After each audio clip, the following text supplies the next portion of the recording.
2022, sekitar 273 juta manusia itu hidup di negara Indonesia. Dengan 52 juta siswa, 3 juta guru, dan 217 ribu sekolah. Banyak banget cuy. Indonesia udah jadi negara dengan sistem pendidikan terbesar keempat di dunia. Di bawah India, China, dan Amerika. Tapi, apakah ukuran yang super besar ini berbanding lurus dengan kualitasnya? Ya kamu sudah tahu jawabannya adalah tidak. Berdasarkan data dari PISA di 2021, siswa Indonesia itu berada di peringkat 70 dari 79 negara dalam matematika, 67 di sains, dan 66 di reading. Parah banget. Pertanyaannya adalah kenapa bisa separah itu? Apa sih yang salah dari pendidikan Indonesia? Gimana sih kita bisa memperbaiki kondisi ini?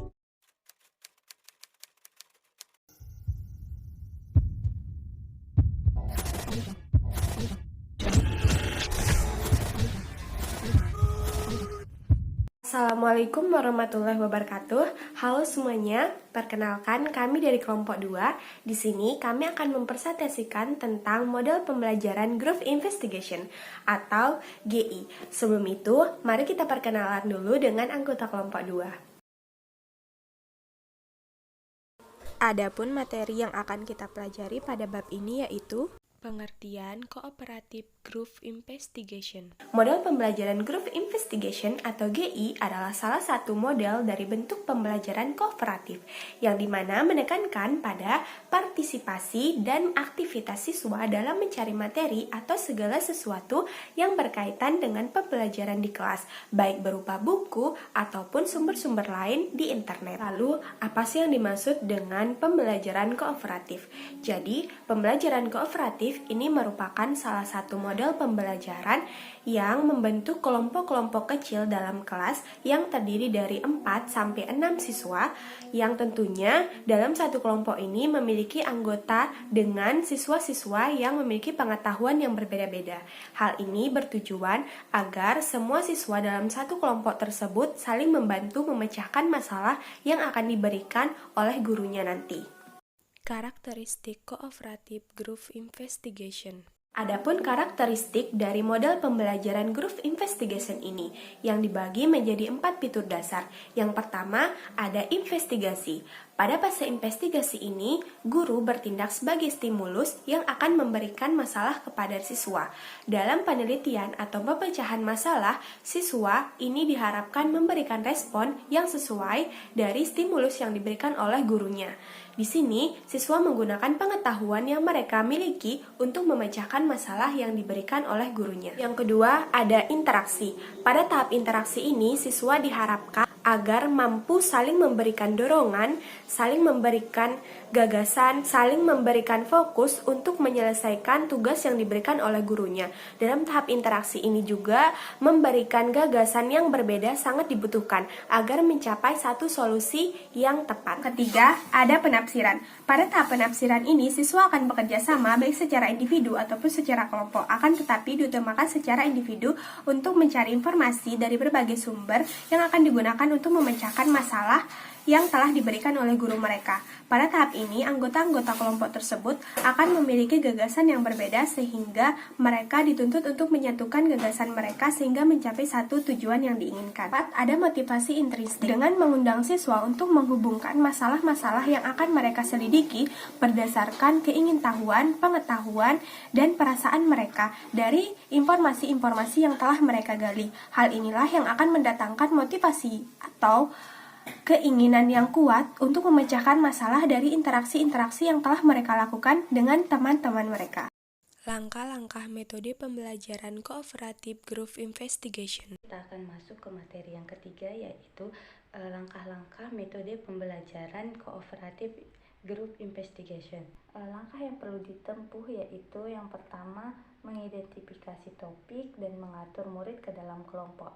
Dalam langkah ini, para siswa meneliti beberapa sumber, mengusulkan sejumlah topik, dan mengkategorikan saran-saran. Kemudian, para siswa bergabung dengan kelompoknya untuk mempelajari topik yang dipilih. Lalu, guru membantu mengumpulkan berita serta menyediakan pengetahuan. Langkah kedua yaitu perencanaan tugas, di mana dalam langkah ini para siswa merencanakan tugas mengenai yang pertama, apa yang akan mereka pelajari, bagaimana mempelajari, serta siapa yang akan mengerjakan apa. Langkah ketiga yaitu pelaksanaan penyelidikan, di mana pada langkah ini para siswa mengumpulkan informasi serta menganalisis data. Kemudian, para siswa dalam suatu kelompok berdiskusi atas gagasan mereka. Langkah keempat yaitu mempersiapkan laporan akhir. Dalam langkah ini, tiap kelompok memutuskan pesan penting atas topik yang mereka bahas. Kemudian, wakil kelompok mempersiapkan untuk presentasi. Langkah kelima yaitu presentasi. Presentasi dibuat untuk setiap kelompok dalam bentuk yang beragam. Kemudian, para pendengar menilai penjelasan serta tampilan presentasi berdasarkan patokan yang telah disepakati. Langkah terakhir atau keenam yaitu evaluasi, di mana dalam evaluasi ini setiap siswa diharapkan mampu menyumbangkan pemikiran mereka tentang topik yang telah mereka bahas. Kelebihan dan kekurangan metode pembelajaran kooperatif group investigation. Adapun kelebihan dari metode ini yaitu siswa dapat bekerja secara bebas, kemudian kepercayaan diri siswa kian meningkat, menumbuhkan semangat, meningkatkan sikap belajar bekerja sama, belajar menghargai pendapat orang lain, meningkatkan partisipasi dalam membuat suatu kesimpulan. Kemudian siswa dilatih untuk bertanggung jawab atas jawaban mereka sendiri. Siswa dilatih untuk bekerja secara sistematis. Lalu siswa mengecek kebenaran jawaban yang mereka buat. Kemudian siswa berpikir tentang cara atau strategi yang digunakan sehingga didapatkan kesimpulan yang berlaku secara umum. Adapun kekurangan dari metode ini yaitu terkadang diskusi kelompok tidak berjalan secara efektif, kesulitan dalam memberi nilai secara personal, kemudian sedikitnya materi yang diberikan dalam satu kali pertemuan, serta tidak semua materi dapat diterapkan dengan metode ini. Implementasi model pembelajaran kooperatif group investigation. Baik, materi berikutnya yaitu implementasi model pembelajaran kooperatif group investigation dalam pembelajaran matematika. Nah, saat masuki dalam kelas, guru akan menyapa siswa terlebih dahulu, kemudian akan menanyakan jumlah dari siswa dalam kelas tersebut. Kemudian akan masuk kepada tahap pengelompokan, di mana jika guru telah mengetahui jumlah anggota dari kelas tersebut, maka guru akan membagi ke dalam beberapa kelompok. Misal dalam satu kelas terdiri atas 25 orang, maka dalam kelas tersebut akan dibagi menjadi 5 kelompok yang terdiri atas 5 orang. Nah, pembagian kelompok ini akan dilakukan secara heterogen supaya terbentuk kelompok yang seimbang. Tahap berikutnya yaitu tahap pemilihan topik. Nah, setelah kelompok terbentuk, maka guru akan memberikan topik yang akan dibahas. Misalnya pada simulasi ini yaitu tentang bangun ruang, maka submateri yang ada di dalam bangunan itu seperti kubus, prisma, balok, limas, dan tabung. Maka dari setiap kelompok akan berdiskusi untuk memilih submateri apa yang akan mereka bahas nantinya. Kemudian dari perwakilan setiap kelompok akan melaporkan submateri yang telah dipilihnya, dan guru akan mencatat dari submateri yang telah dipilih dan memastikan bahwa tidak ada kelompok yang mendapatkan submateri yang sama. Nah, pada tahap berikutnya yaitu tahap perencanaan. Pada tahap ini, guru akan membimbing siswa untuk merencanakan kegiatan apa yang akan mereka lakukan sesuai dengan topik materi yang telah mereka pilih. Kemudian, guru juga akan mengarahkan langkah-langkah kepada siswa yang dapat mereka lalui untuk menyelesaikan permasalahan dari submateri yang telah mereka pilih. Serta pada tahap ini, setiap kelompok wajib membagi tugas kepada anggota-anggotanya sehingga dari setiap anggota kelompok itu mendapatkan tugasnya secara adil. Nah, tahap yang berikutnya adalah tahap investigasi. Nah, tahapan ini merupakan tahapan inti dari model pembelajaran group investigation.